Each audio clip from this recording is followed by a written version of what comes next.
Hello everyone and welcome back to another tutorial for the Spider-Man Remastered game. In this video, I'm going to show you how you can enable or disable tips within the game. So let's get started right away. First of all, open up the Spider-Man game on your device, and once you are inside the main menu, go ahead and click on Settings. Now within the Settings page, click on Game, and this will now show you various different in-game options that you can change.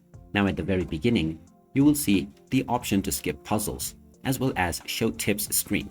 If you wish to enable tips within your game, you can simply set this toggle to on, and this will now enable tips that will be displayed on your screen. You may now go back and your settings will be saved. And if you wish to turn this off to increase difficulty at any time in the future, you can come back to this menu and then repeat the same process. And there you have it. That is how easy it is to enable or disable hints and tips on the Spider-Man Remastered game. If you find this video helpful, don't forget to hit that like button and subscribe to our channel for more useful tips and tutorials. Thanks for watching, and I'll see you again in the next one.